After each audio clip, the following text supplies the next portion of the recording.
Thank you, Mr. President. And I do appreciate the effort that's being made by the senator from Louisiana to assist small businesses around this country. And frankly, there are many provisions in this bill that I think people on both sides agree with. I've got, as a member of the Small Business Committee, a number of these provisions that I have supported in the past. I think that many of my colleagues probably have as well. And so to suggest for a minute that the Republicans are somehow standing in the way of passing this small business bill is just wrong. There is clearly a lot of Republican support for many of the provisions that are included in this bill. In fact, I will mention the increased loan size and guarantees for SBA 7A and 504 loans, temporary fee reductions for 7A and 504 loans, updates to SBA's outdated size standards, and much-needed tax relief through measures such as bonus depreciation, Section 179 expensing, and allowing business credits against the alternative minimum tax. Those are all things that I think there will probably be a very large bipartisan support here in the United States Senate for. And the issue that we're having a debate about right now is whether or not the senator from Louisiana should be able to amend this underlying bill with this provision to create this small business lending fund. And I would point out, because the point's been made by the senator from Louisiana that somehow it's just Republicans who are opposed to that. But the fact of the matter is, Madam President, that there were objections to that provision on both sides. That is the reason it is not in the base bill. It was originally in the base bill. It was dropped from the base bill at the request of the majority leader, Senator Reid, and the chairman of the Finance Committee, I believe, Senator Baucus, is my understanding. So this particular provision is not just objected to by Republicans. There is Democrat opposition to it as well, which is why it was once in the base bill and is now no longer in the base bill and is having to be offered as an amendment to that bill by the senator from Louisiana. So I rise in opposition to the amendment. I, in all likelihood, depending on how this plays out, may very well end up supporting the bill for the reason I just mentioned. There are many provisions in here with which I agree. But I have to say, Mr. President, that this particular Madam President, this particular provision is something that I think is going to make a lot of members on both sides very uncomfortable. Because you can say this isn't TARP, but, Madam President, if it walks like a duck, if it talks like a duck, if it acts like a duck, it's a duck. This is TARP. And anybody who thinks for a minute that they're voting for something that isn't TARP when they vote for this is, again, just flat wrong. This is structured precisely the way that TARP was structured. It's designed to avoid that label, to encourage participation by banks, which I understand. I don't think there are many banks out there who would want to participate in this if they knew they were getting into a TARP program. But this is essentially a TARP program. It's just been relabeled and renamed, but you can't get away from the basic fundamental fact that it continues to be an extension of TARP simply to small businesses or to smaller lending institutions than the assumption has been made the TARP program was made available for. Now, I want to point something out because the capital purchase program under TARP, and I'm reading from the quarterly report of the Special Inspector General for TARP, and it says here that of the 707 lending institutions that participated in the original TARP program, 625 of those had assets of less than $100 million. So I realize $100 million is still a lot of money, and there are a lot of banks in my state who have nowhere close to that amount of assets. But if you take the total number of lending institutions in this country who participated in TARP, which again, as I said, 707 lending institutions, 625 of those, or more than 80%, were banks with fewer or less than $100 million in assets. So there was participation by smaller banks. It wasn't just the big banks that were participating in this program from the outset. It frankly was a lot of these $100 million and smaller banks that were participating originally in TARP. Now, the other point that's been made on the floor here is that somehow this is different in the sense that this is going to actually raise revenue for the federal government. Well, the TARP program, the projections are, the original TARP program will cost federal taxpayers $127 billion when it's all said and done. Now, we hope that's not the case. We hope that that number is much smaller, but that's what the estimates are with regard to how much TARP is going to cost the federal taxpayers.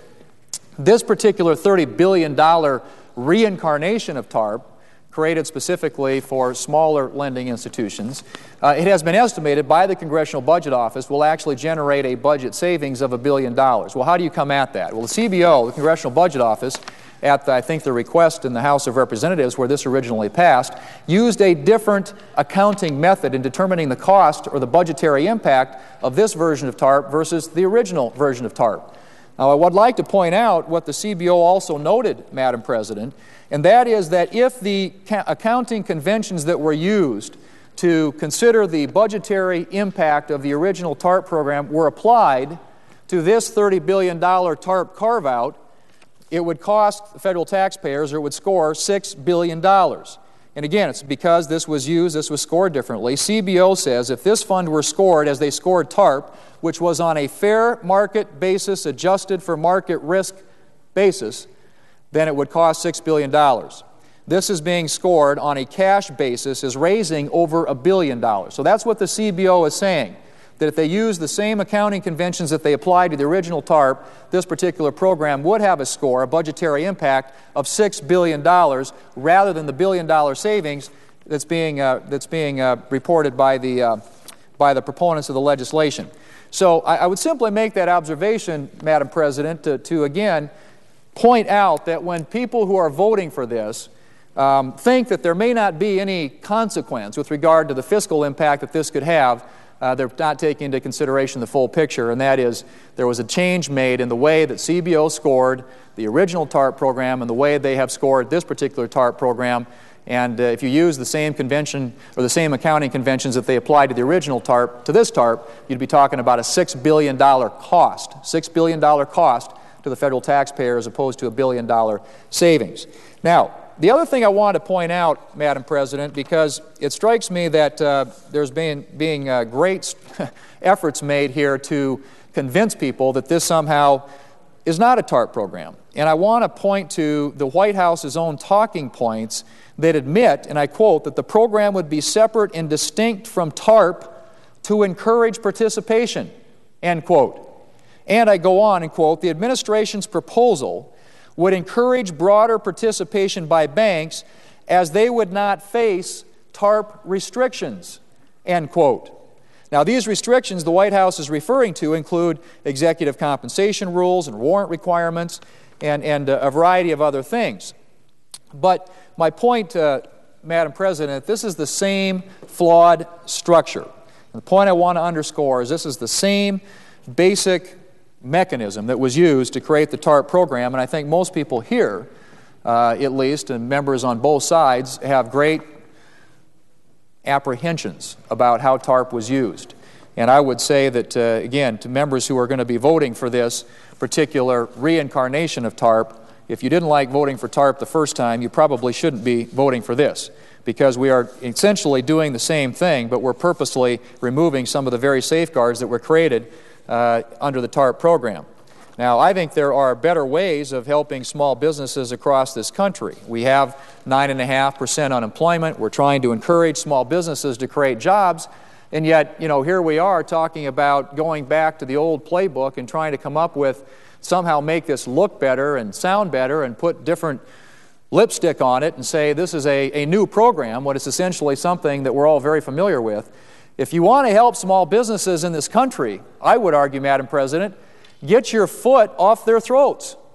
Let's get Washington's foot off the throat of small businesses in this country. I mean, everything that's being done here in terms of public policy in the last year and a half is going to make it more difficult for small businesses to create jobs. We have passed a $1 trillion expansion of health care, which imposes new mandates and new taxes on small businesses. We have passed a $1 trillion stimulus bill, which has done very little to help small businesses. In fact, if we'd been having this debate when the stimulus debate occurred, there might have been more support for that. But at the time, a very small fraction of the total amount, I think it was about 1/3 of 1% of the amount that was spent under the stimulus bill to try and grow the economy and create jobs, was actually directed at small businesses. It was just a non-factor in the debate. during the stimulus. And we spent $1 trillion, most of which has been used to create jobs in Washington, D.C., here in the federal bureaucracy.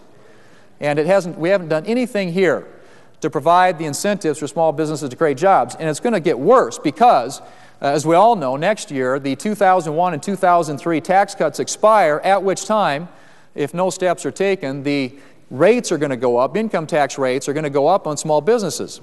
Now, the other side is going to argue, well, we're going to insulate and protect people under $250,000 from these tax increases, $250,000 if you're a married couple, $200,000 if you're single.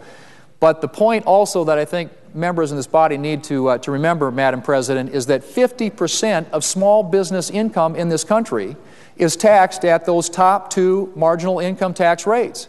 And so when you raise those top marginal income tax rates, the 35% rate up to 39.6% and the 33% rate up to 36%, you are imposing tax increases on small businesses. That's what small businesses have to look forward to next year. It is no wonder that small businesses aren't creating jobs. We continue to pile these new mandates, these new taxes, these new compliance burdens and regulatory burdens on them, and we expect them to go out and create jobs. I mean, look at the proposal for energy, the cap and trade proposal. It would put a punishing new energy tax on small businesses in this country. And so at every turn, what you see is Washington, D.C. and the United States Congress taking steps that are detrimental to job creation and are frankly going to make it much more difficult for the very small businesses that are the economic engine in our society, that do create the jobs, to go out and create jobs. And yet we come here today, and there are some things, as I said, in this legislation that are good. There are some tax incentives for small businesses. But we're talking about a provision now, an amendment, that would be added to this bill, a $30 billion TARP program, mini TARP program, which we've all seen work in the past, and I don't think anybody here would want to go down that path again if they knew that's what they were voting for. And that's why this incredible effort is being made to disguise and relabel what this really is. And that's why, as I said before, they are changing the language in describing this. But the fact of the matter is, Madam President, we are talking about the same thing. And I just want to, in closing, I see the Senator from Alabama is here, and I want to give him an opportunity to make some remarks, the Chairman of the Banking Committee, or the ranking Republican on the Banking Committee.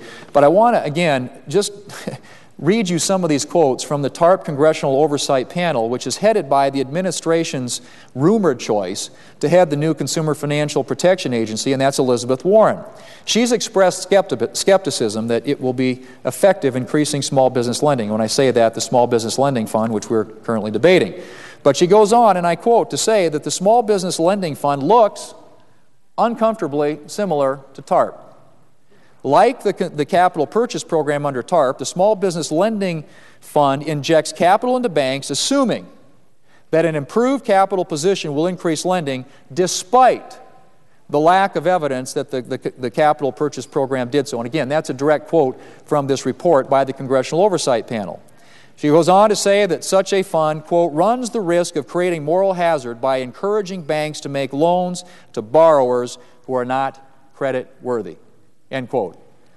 So, Madam President, you got a lot of folks who have followed very closely what happened with TARP who are expressing great reservations about this particular lending program and how it might impact the federal budget. As I said, if you use the same scoring conventions that were applied to the original TARP program, it comes at a cost of $6 billion as opposed to a savings of $1 billion.